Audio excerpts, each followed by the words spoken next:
Hello friends, welcome back to my channel Karthik Telugu news. Friends, ఇవాళ ఇళ్ల స్థలాలకు సంబంధించి ఏపీ ప్రభుత్వం ఒక కొత్త నిర్ణయం అయితే తీసుకోవడం జరిగింది. దీని గురించి మరిన్ని విషయాలు ఈ వీడియోలో తెలుసుకుందాం. ఏపీ ప్రభుత్వం మరో కీలక నిర్ణయం తీసుకోవడం జరిగింది. ఇళ్ల స్థలాల క్రమబద్ధీకరణపై భారీ రాయితీనిస్తుంది. ప్రభుత్వం ఇప్పటికే ప్రకటించిన గడువు ఈ నెల 23వ తేదీతో ముగియనుంది. ఆ తర్వాత క్రమబద్ధీకరణ రుసుములు భారీగా ఉంటాయని చెబుతున్నారు. ఇక దీంతో ఈ నెల 23వ తేదీలోగా ఎన్ఆర్ఐ వినియోగించుకునేవారు ముందుకు వస్తే ప్రభుత్వం అందిస్తున్న రాయితీ పొందే అవకాశం ఉంటుంది.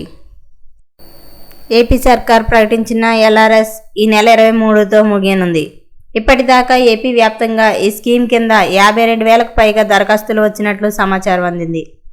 అయితే మరో 25,000 వరకు దరఖాస్తులు వచ్చాయని అంచనా వేస్తున్నారు. ప్రభుత్వం ఉద్దేశించిన గడువు పెంచాలని ఇప్పటికే పలు ప్రాంతాల నుంచి అభ్యర్థనలు వస్తున్నాయి. ప్రభుత్వం మాత్రం గడువు పెంపుపైన ఎలాంటి నిర్ణయం ఇప్పటివరకు తీసుకోలేదు. 2025 జూలై 26వ తేదీన ప్రభుత్వం ఎల్ఆర్ఎస్ పథకం పైన ఉత్తర్వులు జారీ చేసినప్పటికీ దీని ద్వారా 75,000 మందికి ప్రయోజనం కలగడంతో పాటుగా ప్రభుత్వానికి దాదాపు 600 కోట్ల వరకు ఆదాయం వస్తుందని అంచనా వేస్తున్నారు. ఇక అలాగే జనవరి 23వ తేదీలోగా ప్లాట్లను క్రమబద్ధీకరించుకునే వారికి ఓపెన్ స్పేస్ ఛార్జీల్లో ప్రభుత్వం 50% మేర రాయితీని కూడా ప్రకటించింది. ఇక ఈ నేపథ్యంలో ఓపెన్ స్పేస్ ఛార్జీల కింద ఫ్లాట్ మొత్తం విలువలో 14% బదులు 7% చెల్లిస్తే సరిపోతుందని ప్రభుత్వం స్పష్టం చేసింది. కానీ ప్రభుత్వం నిర్దేశించిన గడువు ముగిసిన తర్వాత ఫ్లాట్ల క్రమ వర్గీకరించుకోవాలంటే ఓపెన్ స్పేస్ ఛార్జీలు 14% కట్టాల్సి ఉంటుందని తెలుస్తోంది.